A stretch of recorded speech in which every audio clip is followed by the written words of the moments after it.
Headlines आपने मुलाहिजा की। Bulletin में सबसे पहले आपको अपडेट करें, ग्रीन लाइन मंसूबे की मजीद 40 बसें कराची आज पहुंच जाएंगी। ग्रीन लाइन बसेस लाने वाला ओशन नामी जहाज़ आज कराची पोर्ट पहुंचेगा। पोर्ट पर बर्थ मिलने के बाद 40 बसें जहाज़ से उतारी जाएंगी। बस सर्विस नवंबर में शुरू कर दी जाएगी। इससे कबल गुज़िश्ता माह भी 40 बसें कराची पहुंच चुकी हैं। ग्रीन लाइन मंसूबे के पहले फेज़ की बहाली के लिए 80 बसें मुख्तस की गई हैं। वफाकी हुकूमत के मुताबिक नवंबर में कराची में ग्रीन लाइन बस सर्विस का आगाज़ हो जाएगा। अपडेट करें आपको, पहले मरहले में green line bus service Surjani से नुमाइश तक चलाई जाएगी। इस मंसूबे से 25 लाख से ज़ायद अफराद को रोज़ाना सफरी सहूलियात मिल सकेंगी। बसों में ख़वातीन और माजूर अफराद के लिए मखसूस नशस्तें होंगी। ग्रीन लाइन बस का मनसूबा सन 2016 में शुरू हुआ था। मज़ीद तफसीलात जानते हैं आदिया नाज से। आदिया, अपडेट कीजिएगा। जी बिल्कुल, ग्रीन लाइन का मेगा प्रोजेक्ट अपने पाए तक तकरीबन पहुंच चुका और अब इसके मंसूबे का बाकायदा आगाज़ होने जा रहा है। इस सिलसिले में पहले मरहले में 40 बसेस कराची पर आ चुकी हैं और इस वक्त हम BRT टर्मिनल पर मौजूद हैं, जहां पर वो 40 बसेस जो कि गुज़िश्ता माह चीन से कराची पहुंची थी वो यहां पर मौजूद हैं। और अहम खबर कराची वालों के लिए ये है कि 40 मज़ीद बसेस जो हैं वो चाइना से आज रात कराची पहुँच रही हैं, जिसके बाद बर्थ मिलने के बाद उन बसों को जो है वो कराची बंदरगाह में उतारा जाएगा और फिर वक्त देखने के बाद यहाँ पर यानी BRT का जो टर्मिनल है वो 40 बसेस मज़ीद यहाँ पर लाई जाएंगी। और ये वफाकी हुकूमत की जानिब से ऐलान किया जा चुका है कि इस मंसूबे का बाकायदा आगाज़ जो है वो अक्टूबर के आखिर में हो जाएगा। सुरजानी टाउन से शुरू होने वाला ये मंसूबा नुमाइश चौरंगी पर जाकर इख्तिताम पजीर होगा। ताहम अभी तक इख्तिताम तो नहीं कह सकते, कैपरी टर्मिनल बन रहा है, लेकिन चौरंगी नुमाइश चौरंगी तक ये ट्रैक कंप्लीट हो चुका है। तो ये बसेस इब्तदाई तौर पर उस ट्रैक तक चलाई जाएंगी और जो शहरी हैं 20 जो स्टॉप है इसके वहाँ से टिकट लेकर इसका सफ़र कर सकते हैं। और यकीनन कराची वालों के लिए ये बड़ा प्रोजेक्ट, मेगा प्रोजेक्ट है और इससे इस्तिफ़ादा हासिल करने में कोई आर महसूस नहीं करेंगे। इस वक्त भी BRT टर्मिनल के ऊपर लोगों की आमद का सिलसिला जारी है। कुछ तफरी की गर्ज से आते हैं और एक जो अहम बात है वो एम्प्लॉयमेंट है। हमारे यहाँ अनएम्प्लॉयमेंट बहुत ज़्यादा थी, लोग नौकरियों की तलाश में दरबदर घूमते हमें नज़र आते थे, लेकिन यहाँ पर ऐसा मालूम हो रहा है कि ये जॉब्स के हवाले से भी एक बेहतरीन मंसूबा है, क्योंकि यहाँ पर लोग आ रहे हैं, अपनी CVs दे रहे हैं, डिफरेंट शोबों के अंदर जो है वो यहाँ पर नौकरियाँ उन लोगों को जो है वो फराहम भी की जाएंगी। तो ये एक हर लिहाज से मेगा प्रोजेक्ट है कराची वालों के लिए बेहतर इससे इस्तिफादा हासिल करना। मेरा शुक्रिया आदिया नाज, आप अपडेट कर रही थी। रहनुमा तहरीक इंसाफ शहजाद कुरैशी ने यकीन दहानी करवाई है कि ग्रीन लाइन मंसूबे की 80 बसें आइंदा माह से सड़कों पर रवा दवा होंगी। सिटी 21 से खुसूसी गुफ्तगू में शहजाद कुरैशी ने इल्ज़ाम लगाया कि ग्रीन लाइन मंसूबा सिंध हुकूमत की अदम दिलचस्पी के बायस ताअत्तुल का शिकार था। 2019 जून के अंदर हमने इसे टेक ओवर किया। इस मंसूबे पे जितनी हम पेशरफ कर सकते थे हमने किए और इंशाल्लाह अगले महीने हमें उम्मीद है और जिस तेजी से काम जारी है 40 बसें आज और आ जाएंगी, तो 80 बसेस इंशाल्लाह आपको इस कराची की सड़कों पे चलती हुई नजर आएंगी। और ये भी इसका क्रेडिट भी मैं समझता हूँ कि इमरान खान साहब को जाता है, प्राइम मिनिस्टर को जाता है। स्पीकर सिंध असम्बली आगा सिराज दुरानी एक और मुश्किल में फंस गए। पेश न होने पर सिंध हाई कोर्ट ने MP हॉस्टल केस में भी जमानत खारिज कर दी। जूनियर वकील की समाअत मुलतवी करने की इस्तदा को मुस्तरद करते हुए जस्टिस इकबाल मोहम्मद कलहोर ने रिमार्क्स दिए कि कल हम ही ने जमानत मुस्तरद की, रिलीफ होता तो ज़रूर देते, अबूरी जमानत पर मुलजिम का आना ज़रूरी है। मज़ीद तफसील जानते हैं अपने नुमाइंदा बिलाल अहमद से। जी बिलाल, अपडेट कीजिएगा। जी, स्पीकर सिंध असम्बली आगा सिराज दुरानी की MPA हॉस्टल में अबूरी जमानत खारिज कर दी गई है। कल आमदन से जायद असासाजात बनाने से मुतल्लिक उनकी दरख्वास्त मुस्तरद की गई थी और आज एक बड़ी पेशरफ्त हुई है। समाअत हुई तो आगा सिराज दुरानी और उनके वकील शहाब सरकी कमरे अदालत में मौजूद नहीं थे, जिसके बायस अदालती अमला उनकी आवाज़ें लगाता रहा। अदालत ने समाअत करते हुए कुछ देर के लिए इस केस की समाअत मुलतवी की और आगा सिराज दुरानी और उनके वकील को ये मोहलत दी कि कुछ देर के बाद शायद वो कमरे अदालत में आ जाएं। ताहम कुछ देर के बाद जब अदालत ने समाअत शुरू की तो शहाब सर्की के जूनियर वकील जुल्फकार लांगा कमरे अदालत में पहुंचे और उनका यह कहना था कि उनके मौक्कल की जमानत कल मुस्तरद हुई है, उनके मौक्कल सुप्रीम कोर्ट से रुजू करना चाहते हैं, लिहाजा ये जो एमपी हॉस्टल वाला केस है इसकी समाअत मुलतवी कर दी जाए। जिस पर जस्टिस इकबाल मोहम्मद कलोड़ो ने अपनी ऑब्जर्वेशन में कहा कि हम ही ने कल उनकी जमानत मनसूख की थी, मुस्तरद की थी और आज उनको पेश होना लाजिम है। चूंकि अगर मुलजिम अबूरी जमानत पर है तो हर पेशी पर मुलजिम का आना लाजिम है। अगर रिलीफ होता तो हम आपके मौक्कल को जरूर रिलीफ देते। अदालत ने उनकी इस दरख्वास्त को खारिज कर दिया, जिसके बाद अब आगा सिराज दुरानी की आमदन से जायद रेफरेंस के बाद नैब इंक्वायरी जो कि एमपी हॉस्टल से मुतल्लिक है, इसमें भी अबूरी जमानत मनसूख कर दी गई है। साथ ही ये हमारे ज़राए ने कंफर्म किया है कि आगा सिराज दुरानी के वकला और जो दीगर मुलजमान हैं उनके वकला ने सिंध हाई कोर्ट से जो कल की जजमेंट है उसकी तस्दीकी कॉपी वसूल कर ली है ताकि सुप्रीम कोर्ट से रुजू किया जा सके। और ये तवक्को की जा रही है कि आज या कल या 1 से 2 रोज़ के अंदर तमाम के तमाम जो मुलजमान हैं वो सुप्रीम कोर्ट से लिए रुजू कर सकते हैं। जी ठीक है, बहुत शुक्रिया बिलाल, आपने अपडेट किया। आगा सिराज दुरानी के घर पर नैब की टीम 15 घंटे से ज़्यादा देर तक मौजूद रहने के बाद बगैर किसी कार्रवाई के रवाना हो गई। आगा सिराज के चाहने वाले कारकुनान ताहाल उनके घर के बाहर ही मौजूद रहे। तफसीलात जानते हैं शाहजेब हुसैन की रिपोर्ट में। सिंध हाई कोर्ट ने स्पीकर सूबाई असम्बली आगा सिराज दुरानी समेत 11 मुलजमान की जमानत कबल अज गिरफ्तारी की तौसीक की दरखास्त मुस्तरद कर दी। दरखास्त मुस्तरद होने के बाद नैब की टीम गुज़िश्ता रोज आगा सिराज दुरानी के घर पर छापे के लिए पहुंची। छापे की इतला मिलते ही कारकुनान ने घर का घेराव कर लिया। कारकुनान ने नैब की टीम को घर में दाखिल न होने दिया। कारकुनान का कहना था कि नैब की गुंडागर्दी बर्दाश्त नहीं की जाएगी। अगर कोई घर में दाखिल होने की कोशिश करे तो पहले हमसे निमटना होगा। हम आगा साहब के घर की इज्जत को पामाल नहीं होने देंगे। हम आगा साहब के जानसार हैं, आगा साहब के चाहने वाले पहुंच गए, अभी भी बैठे हुए हैं और आने वाले हैं। इंशाल्लाह हम बैठे रहेंगे और नैब की जो ज़्यादती है उसके खिलाफ आगा साहब के हम साथ हैं। आगा साहब के जानसार हैं, हम बैठे रहेंगे जब तक हमारे सांस में दम है, हम बैठे रहेंगे। रात भर नैब की टीम आगा सिराज दुरानी के घर के बाहर मौजूद रही। सुबह होते ही टीम पुलिस और रेंजर्स के हमरा बगैर कार्रवाई के रवाना हो गई। कैमरामैन काशिफ खान के साथ Shahzeb Hussain, city 21। Sindh high court से खबर शामिल करेंगे, जहां पर आमदन से ज़ायद असासा बनाने के रेफरेंस स्पीकर सिंध असम्बली आगा सिराज दुरानी और दीगर की जमानतें मुस्तरद होने का मामला है। मुलजिमान की जानिब से सुप्रीम कोर्ट जाने की तैयारियां। आगा सिराज दुरानी समेत दीगर मुलजिमान के वकला ने फैसले की तस्दीक की नकूल हासिल करनी है। तस्दीकी नकूल हासिल करने के बाद 1 या 2 रोज़ में सुप्रीम कोर्ट जाने का इम्कान है। ज़राए के मुताबिक ये तमाम तर तफसीलात सामने आई हैं। मज़ीद तफसीलात जानते हैं बिलाल अहमद से। बिलाल, अपडेट कीजिएगा, क्या तफसीलात हैं? जी, जमानतें मुस्तरद होने के बाद स्पीकर सिंध असम्बली आगा सिराज दुरानी और दीगर मुलजमान के वकला ने सुप्रीम कोर्ट जाने की तैयारियां कर ली हैं। कल शाम ही को अदालती फैसला आ गया था जमानतें मुस्तरद होने से मुतल्लिक, लेकिन आज तस्दीकी नकूल भी मुलजमान के वकला की जानिब से हासिल कर ली गई है। क्योंकि अगर आप सुप्रीम कोर्ट में अपील दायर करते हैं तो उसके लिए ज़रूरी होता है कि सिंध हाई कोर्ट ने जो फैसला जारी किया है उसकी तस्दीकी नकूल उस अपील के साथ लगाई जानी होती है। आज सुबह से आगा सिराज दुरानी और दीगर मुलजमान के वकला हैं वो अपीलों की जो तैयारी का अमल था वो शुरू कर दिया था और तस्दीकी नकूल भी हासिल कर ली गई थी।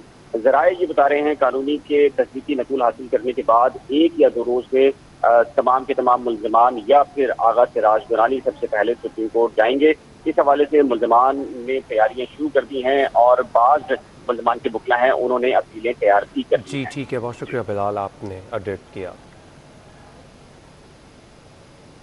सिंध हाई कोर्ट ने कौमी इदारा बराए अमराज़ क़ल्ब में करप्शन केस की समाअत मुलतवी कर दी है। केस का फैसला आज ही किया जाएगा। समाअत के दौरान अदालत ने डॉक्टर नदीम कमर से कहा कि आप रिटायर्ड होकर फिर लग गए हैं, आपको खुद ही ओहदा छोड़ देना चाहिए था। जस्टिस सलाहुद्दीन पन्होर ने मेंबर बोर्ड ऑफ गवर्नर्स ने इस्तफसार किया कि इदारे के मामलात कब ठीक करेंगे। मेंबर बोर्ड ऑफ गवर्नर्स ने पॉलिसी फैसला करने के लिए 3 माह की मोहलत मांग ली। वकील डॉक्टर नदीम कमर ने कहा कि पॉलिसी फैसला जो होगा उस पर अमल दरामद करेंगे। अदालत ने कहा कि पॉलिसी फैसला कब होगा, जल्दी करें। अदालत ने समाअत मुलतवी कर दी कि इसका फैसला आज ही करेंगे।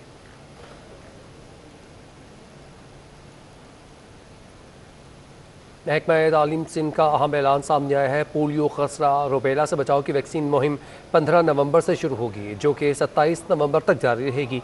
5 साल तक के तमाम बच्चों को पोलियो वैक्सीन के 2 कतरे और 5 माह से 15 साल तक के बच्चों को खसरा और रुबेला वैक्सीन लगाई जाएगी। महकमा तालीम का कहना है कि इस मुहिम का मकसद बच्चों को इन बीमारियों से महफूज रखना। कोरोना वायरस के बायस इंटरमीडिएट में तमाम तलबा पास हुए तो डिग्री क्लासेस में सीटें कम पड़ गईं। जामिया कराची इंतजामिया ने शहर भर के कॉलेजेस की सीट्स में 25% इजाफा कर दिया। इस हवाले से मज़ीद तफसीला जानते हैं अपने नुमाइंदा फैसल खान से, जो कि हमारे साथ मौजूद होंगे। नाजरीन को अपडेट करने के जामिया कराची का एक बड़ा फैसला सामने आया है। तमाम तलबा पास हुए तो डिग्री क्लासेस में सीट्स कम पड़ गई हैं। जामिया कराची इंतजामिया ने शहर भर के कॉलेजेस की सीट्स में 25% इजाफा कर दिया है। तफसीलात क्या हैं जानते हैं फैसल खान से। जी फैसल, अपडेट कीजिएगा। देखें, कोरोना के बायस इंटरमीडिएट इम्तिहानात में प्रमोशन पॉलिसी अपनाई गई और तमाम तलबा को पास कर दिया गया। अब उसके असरात जो हैं वो सरकारी कॉलेजेस और प्राइवेट कॉलेजेस के शहर भर में नजर आ रहे हैं। तकरीबन BA, BCom, BSc के जब एडमिशन हुए तो पहले ही हफ्ते में इन तमाम सीटों पर जो है तमाम एडमिशन हो गए, जिसके बायस जो है अब बहुत सारे तलबा डिग्री क्लासेस में एडमिशन से रह गए। इस हवाले से हमने जामिया कराची के नाज़िम इम्तिहानात जफर हुसैन से बात की तो उनका कहना था कि जामिया कराची ने इस सूरत हाल को देखते हुए तमाम ऐसे कॉलेजेस जो जामिया कराची से जो मुंसलिक हैं उनमें तमाम कॉलेजेस में 25% सीटों में इजाफा कर दिया गया है और इसका बाकायदा नोटिफिकेशन भी जारी कर दिया गया। उनका कहना था कि ये तमाम तर सूरत हाल इस वजह से पेश आई कि कोरोना के बायस जो है तमाम बच्चों को पास किया गया, जिसकी वजह से पहले ही हफ्ते में BA, BCom और BSc की क्लासेस में एडमिशन फुल हो गए और उसके लिए जो सीटें कम पड़ गई थी, जिसकी वजह से अब तकरीबन 4000 मजीद सीटें पूरे शहर के कॉलेजेस में इजाफा किया गया है। गुज़िश्ता साल BA, BCom और BSc के जो इम्तिहानात हुए थे उसमें जो तलबा अपेयर हुए थे उनकी तादाद तकरीबन 16000 के करीब थी। इस हिसाब से 25% जो तलबा की इजाफा किया गया तो तकरीबन 4000 सीटें रवा साल में इजाफा किया गया है। जी ठीक है, बहुत शुक्रिया आपने अपडेट किया फैसल। सिंध बार काउंसिल ने बेनावलेंट फंड 2 लाख से बढ़ाकर 10 लाख रुपए कर दिया है। बेनावलेंट फंड कमेटी के चेयरमैन एडवोकेट एहसान सियाल कहते हैं कि वकला की हादसाती मौत पर रिटायरमेंट पर अब 10 लाख रुपए दिए जाएंगे। इस वक्त हमारे नुमाइंदे मुमताज़ जमाली उनके हमरा मौजूद हैं। मज़ीद तफसीलात मुमताज़ से जानते हैं। जी मुमताज़, बताइएगा क्या कहना है एहसान सियाल का। जी देखिए, इस वक्त मैं मौजूद हूँ सिटी कोर्ट कराची में। सिंध बार काउंसिल की तरफ से वकला के लिए एक अहसन इकदाम किया गया है। बेनिफिट फंड में जो पहले सिर्फ 2 लाख मिलते थे अब वो 10 लाख तक इजाफा किया गया है। इस वक्त हमारे साथ सिंध बार काउंसिल के रुकन और बेनिफिट फंड कमेटी के चेयरमैन एडवोकेट एहसन सियाल हमारे साथ मौजूद हैं। सर, काफ़ी सालों के बाद एक तब्दीली आई है। Thank you sir. ये तकरीबन सिंध बार काउंसिल की तारीख में सबसे बड़ा अगर आला इकदाम हुआ है तो ये है, क्योंकि वकला बिरादरी जो है ये इसका बहुत मुतालबा था। हमारी इलेक्शन कैंपेन का भी यही हिस्सा था कि हम जब ये जीत के आएंगे और जब पुराने मेंबरान 20 साल से 25 साल से बैठे हैं वो कोई काम नहीं कर रहे, इसलिए हमने एफर्ट्स लिए। अल्हम्दुलिल्लाह हम कामयाब हुए और ये हमने बैनुल फंड कमेटी फंड को 5 टाइम बढ़ाया है, एक साथ 5 टाइम बढ़ाया है। पहले 2 लाख रुपए था, अब 10 लाख रुपए है। चाहे अगर वकील साहब की खुदा ना खासा अगर डेथ हो जाती है तो वो तो हम डेथ की सूरत में अगर एक दिन वो इनरोल्ड होता है सिंध बार काउंसिल में, दूसरे दिन अगर खुदा ना खासा उसकी डेथ होती है तो उसको भी हम 10 लाख रुपए देंगे। अगर वकील साहब अगर 65 की एज क्रॉस करता है तो उसको भी हम 10 लाख देंगे और वो क्योंकि अपनी बकिया जिंदगी कोई अच्छे तरीके से गुजार लें। जी देखिए, बिल्कुल एक बड़ा इन्होंने इजाफा किया है, 2 लाख से 10 लाख। अब जो वकील खुदा न खास्ता किसी हादसे में अगर इंतकाल कर जाते हैं और वो भी उनको, उनके लवाहिकीन को भी, उनके वरसा को भी ये पैसे मिलेंगे और जो रिटायर हो जाते हैं वकला साहबान उनको भी ये पैसे मिलेंगे। लिहाजा मजमूई तौर पर ये फैसला काउंसिल की जानिब से जो किया गया है। बहुत शुक्रिया मुमताज़, आपने अपडेट किया। कौमी फ़ज़ाई कंपनी ने 12 रबीउल अव्वल के मौके पर फ़ज़ाई किरायों में 12% रियायत का ऐलान कर दिया है। तर्जुमान PIA के मुताबिक किरायों में कमी का ऐलान वज़ीर-ए-आज़म इमरान खान की जानिब से ईद मिलादुन्नबी सल्लल्लाहु अलैहि वसल्लम को शायान शान तरीके से मनाने के लिए अहकामात के तनाजुर में किया गया है। अंदरून मुल्क सफ़र करने वाले अफराद 14 से 19 अक्टूबर के दौरान किरायों में 12% कमी से इस्तिफ़ादा हासिल कर सकेंगे। ईद मिलादुन्नबी सल्लल्लाहु अलैहि वसल्लम 19 अक्टूबर को मज़हबी जोश व जज्बे से मनाई जाएगी। अपडेट कर रहे हैं आपको, अंदरून मुल्क सफ़र करने वाले अफराद 14 से 19 अक्टूबर को दौरान किरायों में 12% कमी से इस्तिफ़ादा हासिल कर सकेंगे।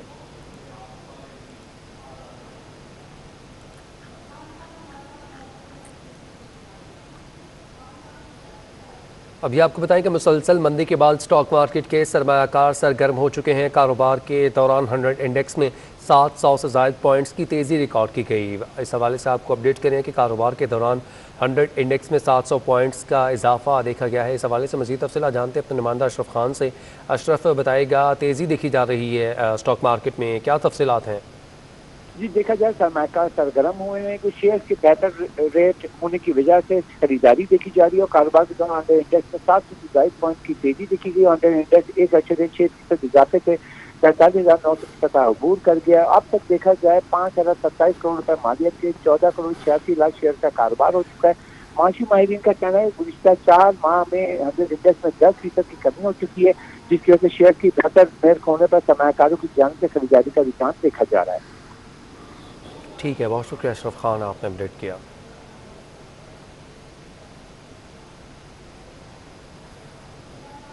सिविल एविएशन फ़्लाइट शेड्यूल के मुताबिक कराची से जाने वाली 9 परवाज़ें मुख्तलिफ इंतज़ामी मामलात और तैयारों की अदम दस्तियाबी के बायस मनसूख कर दी गई हैं, जबकि 4 परवाज़ें ताख़ीर से रवाना की जाएंगी। सिविल एविएशन फ़्लाइट शेड्यूल के मुताबिक कराची से लाहौर जाने वाली सीरियन एयर की परवाज़ ER 522 और कोयटा के लिए ER 544 मनसूख की गई। सक्खर के लिए PK 536, मुल्तान जाने वाली PK 337 समेत दीगर परवाज़ें भी मनसूख कर दी गई हैं।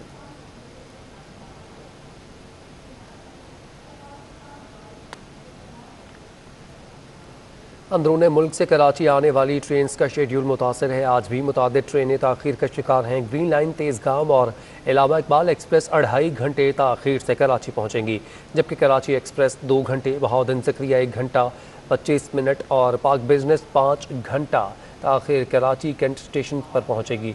आपको बताएं कि अवाम एक्सप्रेस 1 घंटा 40 मिनट, कराकरम एक्सप्रेस 1 घंटा 12 मिनट ताख़ीर का शिकार है।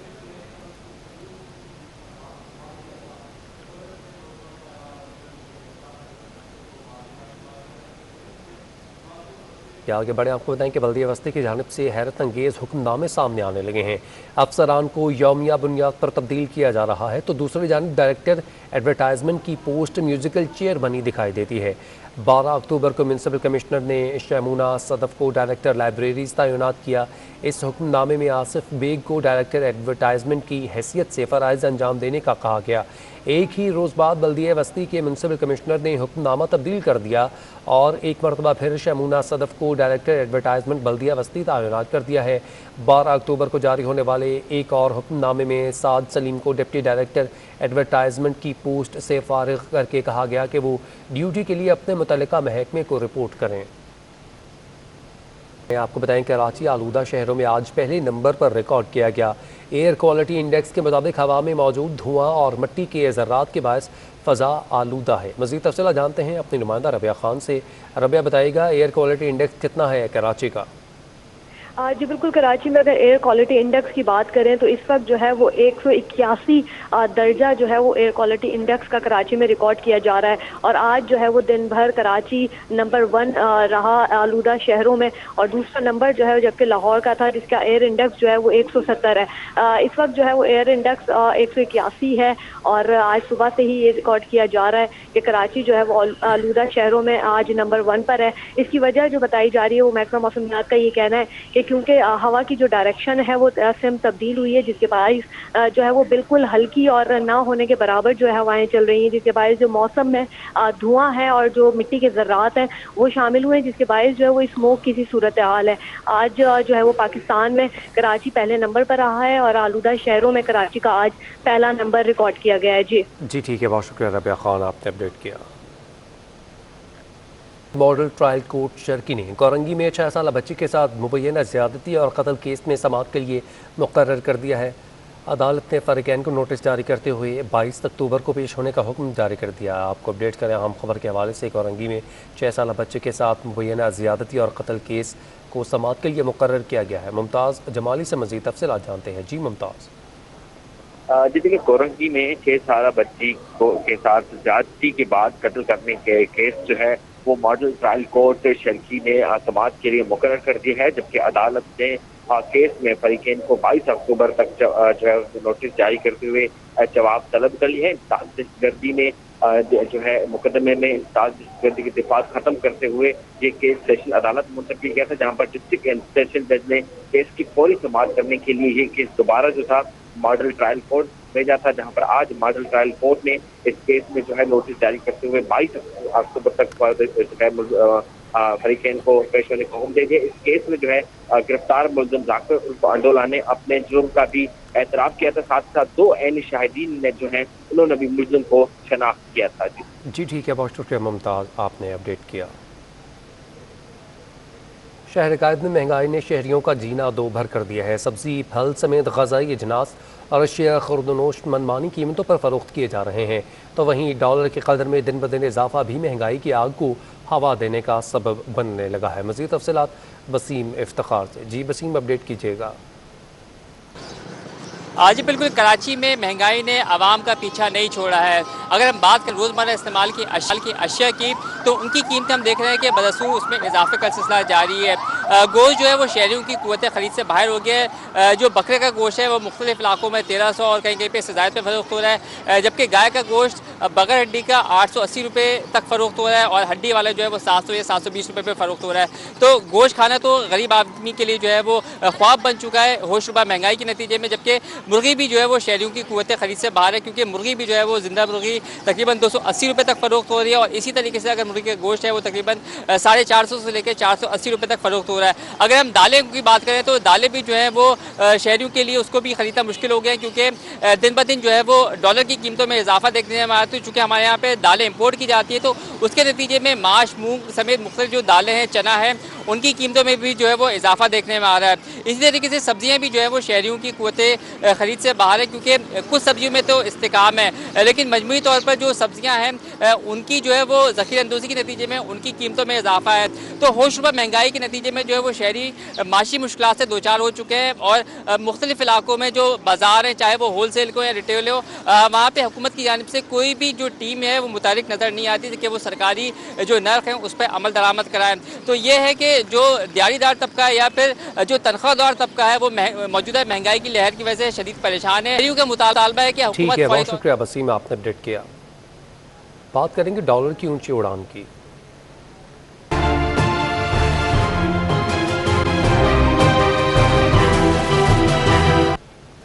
इंटरबैंक में डॉलर 5 पैसे महंगा होकर मुल्क की तारीख की नई बुलंद तरीन सतह 171 रुपये 18 पैसे पर पहुंच चुका है।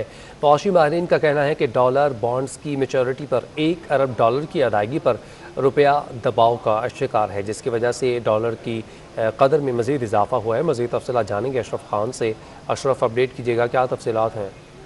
जी, तलब मुसलसल है जिसकी वजह से रुपया तारीखी कंपनी सतह तक गिर गया। आज भी कारोबार के दौरान इंटरबैंक में डॉलर 5 पैसे मजीद महंगा हो गया, जिससे इंटरबैंक में डॉलर 171 रुपये 18 पैसे की नई बुलंद तरीन सतह पर पहुंच गया है और कारोबार के दौरान इंटरबैंक में डॉलर 171 रुपये 5 पैसे की कम सतह पर ट्रेड हुआ था। माशी माहिरीन का कहना है कि डॉलर सकूक बॉन्ड की मैच्योरिटी पर आज 1 अरब डॉलर की अदायगी है, जिससे रुपये पर दबाव देखा जा रहा है। साथ ही कहा है कि सरमाकारों की जो नजरें हैं वो अहम पोस्ट की जो नोटिफिकेशन पर लगी नहीं है कि वो जो आएगा तो उसके बाद कुछ बेहतरी देखी जा सकती है। ठीक है, बहुत शुक्रिया अशरफ खान, आपने अपडेट किया।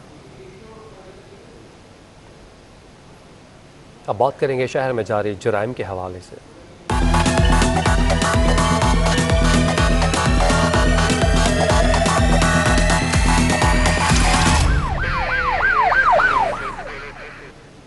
अयूब गोट में पुलिस का छापा, जहां से नाकिस सीमेंट की बोरियां से भरा ट्रक, 3 मुलजिमान भी गिरफ्तार हो गए। आपको बताएं कि पुलिस के मुताबिक मुलजिमान गैर मयारी ब्रांड के नाम से फ़रोख्त करते थे सीमेंट को, जिस पर माहिरीन ने थाने पर पहुंचने पर बरामद किया और साथ ही साथ कंपनी का ना होने की भी तस्दीक की है। इसके बाद तीनों गिरफ्तार मुलजिमान के खिलाफ मुकदमा दर्ज भी कर दिया गया।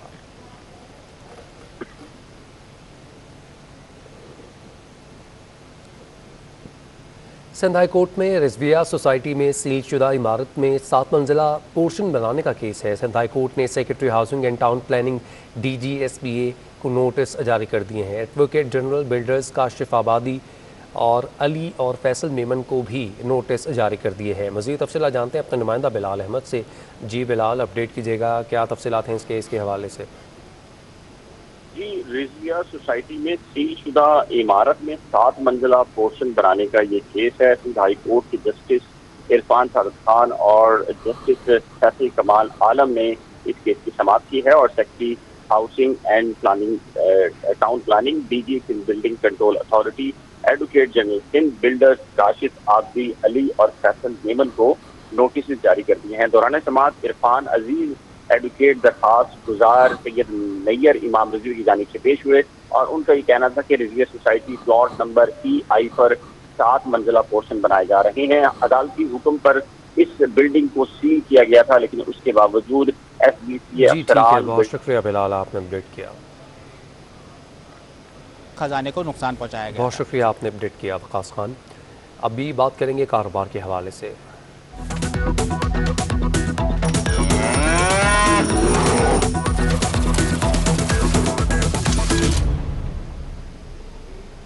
कलेक्ट्रेट ऑफ कस्टम ने पोर्ट कासिम पर गलत मालूमात देकर टैक्स चोरी पकड़ी गई है। कराची एक्सपोर्ट प्रोसेसिंग जोन के सरमायाकार ने मुस्तरद प्लास्टिक देखकर CPCP पर प्रिंटिंग प्लेट्स निकालने की कोशिश की। कस्टम हुकाम ने ये कोशिश नाकाम बना दी है। 94 लाख रुपए की टैक्स और ड्यूटी का नुकसान कौमी खजाने को पहुँचाया गया। इस हवाले से मज़ीद तफसीलात जानते हैं अशरफ खान से। जी अशरफ, अपडेट कीजिएगा, ये क्या मामला है? कलेक्ट्रेट ऑफ कस्टम एक्सपोर्ट्स ने जो पोर्ट कासिम पर टैक्स चोरी का बड़ा इंकशाफ किया और कहा है कि पैकिंग कंपनी ने कराची एक्सपोर्ट प्रोसेसिंग जोन के नाम से कंसाइनमेंट बरामद किया था, जिसमें रिजेक्ट प्लास्टिक को मजीद प्रोसेस करके मुख्तलिफ साइज में बनाने का बताया गया था और जो GD फाइल की थी उसमें मिस डिक्लेरेशन की थी, जिसमें बताया गया था सिर्फ कीमत जो माल आया था अमरीकी डॉलर $3,366 की, लेकिन जब कस्टम हुकाम ने जांच की तो पता चला इसमें प्रिंटिंग प्लेट्स थी जो कि बहुत महंगी थी, तकरीबन $97,161 की बनती है, जिससे कौमी खजाने को तकरीबन 94,60,000 रुपए का टैक्स और ड्यूटी की चोरी हुई थी, जिसको पकड़ लिया। माल को कब्जे में लेके जो FIR दर्ज कर ली गई है। कस्टम हुकाम ने FIR दर्ज करके मजीद तहकीकात शुरू कर दी। जी ठीक है, बहुत शुक्रिया अशरफ खान, आपने तफसीलन अपडेट किया।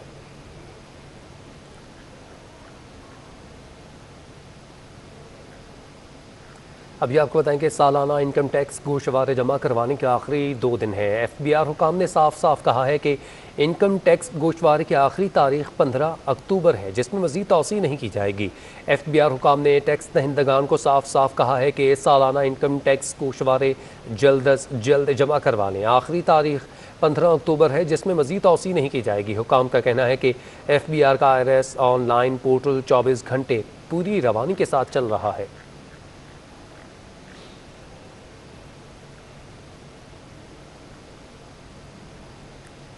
एंटी एक्रोचमेंट थाने की हदूद में कब्जा कर दिया गया है। फुटपाथ पर होटल, जूस सेंटर और टायर शॉप समेत दीगर पथारे लगा दिए गए हैं। तफसीलात जानते हैं फैसल शकील से। जी फैसल, अपडेट कीजिएगा। जी बिल्कुल, कराची में हर जगह इंक्रोचमेंट है। कोई भी सड़क देख लें आप, कोई इलाका, महल्ला, गली, फुटपाथ, बस स्टॉप, हर जगह इंक्रोचमेंट की जाती है। और मैं आपको बताऊं कि इंक्रोचमेंट एंटी इंक्रोचमेंट सेल बना हुआ है। एंटी इंक्रोचमेंट सेल की जिम्मेदारी है कि इंक्रोचमेंट का खात्मा किया जाए, लेकिन एंटी इंक्रोचमेंट सेल थाना जो कि गुलशन इकबाल में मौजूद है और इस वक्त DC ऑफिस गुलशन इकबाल के बाहर हम मौजूद हैं। ये एंटी इंक्रोचमेंट सेल है और इसके ही बाहर मैं दिखाऊं कि किस तरह की इंक्रोचमेंट हुई है। जैसे आप कहेंगे कि नाक के नीचे, एंटी इंक्रोचमेंट सेल की नाक के नीचे जो है वो इंक्रोचमेंट जारी है और कोई पूछने वाला नहीं है, क्योंकि इनसे जो है वो माहाना हफ्ता जो है वो तय हुआ है, तो इसलिए कोई पूछता नहीं है। ये देखें किस तरह की इंक्रोचमेंट पक्की हुई है। ये जो है वो पथारे लगे हुए, बाकायदा होटल रेस्टोरेंट खुला हुआ है बीच सड़क पे, फुटपाथ पे, और वो भी एंटी इंक्रोचमेंट थाने के सामने बराबर में। ये बिल्कुल दूर है, हमारे कैमरामैन दिखाएगा कि ये बिल्कुल साथ ही है एंटी इंक्रोचमेंट थाना, और यहाँ पर बिल्कुल होटल भी बना हुआ है, मज़े से जो है वो जूस भी बना हुआ है, जूस बिक रहा है। इसके अलावा वो जो है आगे पूरा यहाँ पर कब्जा किया हुआ है और बाकायदा ये चल रहा है। एंटी इंक्रोचमेंट सेल जो थाना है वो खामोश है। क्यों खामोश है इसका जवाब आपको ज़्यादा बेहतर पता होगा, इसलिए कि उनको हफ्ता और माहाना नजराना मिलता है और अक्सर दुकानें तो इन सेल वालों की ही बनाई हुई है जो पथारे लगाए हुए हैं। तो ये नाक के इंक्रोचमेंट सेल की नाक के नीचे ये बहुत शुक्रिया फैसल, आपने अपडेट किया। हफ्ते में कराची पहुंचेगी और 3 वनडे मैचेस खेलेगी। इस बारे में मज़ीद तफसीलात महमूद रियाज से जानते हैं। जी महमूद, आगाह कीजिएगा। कराची वालों के लिए खुशखबरी, वेस्टइंडीज वुमेन्स टीम एक तवील अरसे बाद पाकिस्तान का दौरा कर रही है। नवंबर के पहले हफ्ते में वेस्टइंडीज वुमेन्स टीम कराची पहुंचेगी, 3 दिन का क्वारंटाइन करेगी और उसके बाद 8, 11 और 13 नवंबर को 3 वनडे मैचेस खेले जाएंगे, जिसके लिए पाकिस्तान वुमेन्स टीम का कैंप जो है 22 अक्टूबर से इसी कराची के नेशनल स्टेडियम में लगेगा। तो कराची वालों के लिए बड़ी खुशनसीबी है कि उनको 3 वुमेन्स के जो मैचेस हैं पाकिस्तान और वेस्ट इंडीज के दरमियान खेलने के लिए यहाँ पर मिलेंगे और उसके अंदर वो ग्राउंड में भी आ सकेंगे। जिसके बाद जो है इस सीरीज के बाद पाकिस्तान और वेस्ट इंडीज की टीमें वर्ल्ड कप क्वालिफायर के लिए जिम्बाब्वे रवाना हो जाएंगी। तो अब बहुत कम दिन रह गए हैं और इस वक्त देखिए कि कराची का नेशनल स्टेडियम भी बहुत खूबसूरत मंजर पेश कर रहा है और बिल्कुल तैयार है पाकिस्तान और वेस्ट इंडीज विमेंस सीरीज के लिए, जिसका आगाज 8 नवंबर से होगा। 3 वनडे मैचेस खेले जाएंगे। हम अपने नाज़रीन को एक दफा फिर बता दें, 8 तारीख को, 11 तारीख को और 13 नवंबर को जो है वो पाकिस्तान और वेस्ट इंडीज वुमेन्स टीम के दरमियान 3 वनडे मैचेस की सीरीज खेली जाएगी। जी ठीक है, बहुत शुक्रिया महमूद, आपने अपडेट किया। Inter college tug of war tournament के मुकाबले सर सैयद यूनिवर्सिटी के ज़रिए तमाम जारी हैं। तफसीलात बता रहे हैं जावेद इकबाल अपनी इस रिपोर्ट में। जी, इस वक्त मैं सर सैयद यूनिवर्सिटी गुलशन इकबाल में मौजूद हूँ, जहाँ पर inter college tug of war tournament के मुकाबले जारी हैं। अब से कुछ देर पहले होने वाले सेमीफाइनल्स जो मुकम्मल हो गए हैं। गर्ल्स में जो है दोबारा से इसको उड़ा देना। जी, इस वक्त मैं सर सैयद यूनिवर्सिटी गुलशन इकबाल में मौजूद हूँ, जहाँ पर tug of war inter college मुकाबले जारी हैं। सेमीफाइनल मैचेस जो मुकम्मल हो चुके हैं। बॉयज़ में जो है वेल्स कॉलेज ने बल्दिया कॉलेज को शिकस्त देकर जो है फाइनल में जगह बनाई है। उसके अलावा दूसरे सेमीफाइनल में नेशनल कॉलेज ने आसिफाबाद पाक कॉलोनी को जो है 2-0 से हराकर फाइनल के लिए क्वालिफाई किया। तो अब से कुछ देर बाद वेल्स कॉलेज और नेशनल कॉलेज के दरमियान बॉयज़ का फाइनल होगा। उसके अलावा जो गर्ल्स के जो मुकाबले हुए गर्ल्स कैटेगरी में, उसमें DHA डिफेंस कॉलेज ने Sheikh Zayed university road college को जो है शिकस्त दी है 2-0 से और नाज़ाबाद वुमेन कॉलेज ने जो बल्दिया गवर्नमेंट कॉलेज को जो हराया है और दोनों टीमें फाइनल में मुकाबला करेंगी। यानी DHA कॉलेज और नाज़ाबाद वुमेन कॉलेज का मुकाबला होगा गर्ल्स में थोड़ी देर बाद। इसके अलावा जो थर्ड जो पोजीशन का मैच खेला गया था गर्ल्स में, उसमें जो शेख जैद ने जो कॉलेज है बल्दिया गवर्नमेंट कॉलेज को शिकस्त देकर तीसरी पोजीशन हासिल की है। तो अब से कुछ देर बाद फाइनल होगा। और जैसे जी, बहुत शुक्रिया, आपने अपडेट किया जावेद। किताबों से रग़बत रखने वालों का इंतज़ार ख़त्म हो गया। शहर में 2 साल बाद बैनुल-अक़वामी कुतुब मेला सज गया है। कोरोना वबा और लॉकडाउन के बायस गुज़श्ता 2 साल के दौरान शहर-ए-काद में बैनुल-अक़वामी कुतुब मेला नहीं हो सका था, लेकिन अब ये मेला 2 दिसंबर से एक्सपो सेंटर में शुरू होगा। 5 रोज़ा कराची बैनुल-अक़वामी कुतुब मेले 6 दिसंबर तक जारी रहेगा, जिसकी बाकायदा तैयारियाँ भी शुरू कर दी गई हैं।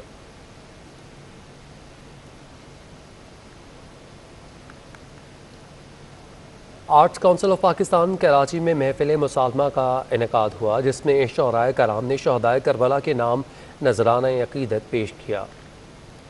आलमी वबा कोविड के मरीजों में कमी हुई तो शहर में अदबी और सकाफती सरगर्मियां भी नजर आने लगी। आर्ट्स काउंसिल के जॉन एलिया लॉन में मुशायरे की महफिल मुसालमा सजी, जिसमें शहर के मारूफ शोरा ने तो कलाम पेश करके दाद समेटी। मुल्क के दीगर शहरों और बैरून मुल्क से भी शोरा कराम ने ऑनलाइन शरीक हुए। महफिल मुसालमा में प्रोफेसर सहर अंसारी, डॉक्टर खुर्शीद रिजवी, फातिमा हसन, शाहिदा हसन, अब्बास ताबिश, फरासत रिजवी, अकील अब्बास जाफरी, अजमल सिराज, नसीम नाजिश और इशरत आफरीन के अलावा दीगर शुरा ने अपना कलाम पेश किया। मैं उंगलियों से लिखूं पर इमाम हुसैन, मैं उंगलियों से लिखूं खाक पर इमाम हुसैन, हो करबला की ज़मीं पर मेरा सलाम हुसैन, हो करबला की ज़मीं पर मेरा सलाम हुसैन। हम अपने जीज़ात से सलाम लिखते हैं, बसद खुलूस बसद एहतराम लिखते हैं, गमे हुसैन अलैहिस्सलाम। सीनियर शायर प्रोफेसर सहर अंसारी ने कोरोना में कमी के बाद आर्ट काउंसिल में तकरीबात को खुशाइन करार दिया और इंतजामिया को भी मुबारकबाद पेश की। तो पाकिस्तान आर्ट्स काउंसिल हमेशा हर साल जो है वो महफिल मुसालमा मुनक़िद करती है। अब के ये अच्छा हुआ कि नई टेक्नोलॉजी से काम लेते हुए आलमी सतह पर उन शोरा को भी शामिल कर लिया जो बनफ्स नफीस शरीक नहीं हो सकते थे, लेकिन अब जो है वो उन्हें हमने ऑनलाइन सुना और बहुत ही अच्छा तासुर कायम हुआ। एक ऐसे दौर में जिसमें लोग परेशान हैं और डिप्रेशन का शिकार हैं। महफिल मुसालमा में नामवर शायर इफ्तिखार आरिफ नेट में तातुल के बायस अपना कलाम न पेश कर सके। प्रोग्राम में निजामत के फराइज मारूफ शायरा अम्बरीन हसीब अंबर ने अंजाम दिए। आर्ट्स काउंसिल ऑफ पाकिस्तान में होने वाली आलमी महफिल मुसालमा की खास बात ये थी कि इसमें शहर कायद और पाकिस्तान के दीगर शहरों के अलावा बैरून मुल्क से शोरा ने ऑनलाइन शिरकत की और इमाम आलिया मुकाम और शोहदाए करबला को मंजूम खराज अकीदत पेश किया। कैमरामैन मुताहिर हुसैन के साथ वाजिद अजस्वानी, सिटी 21।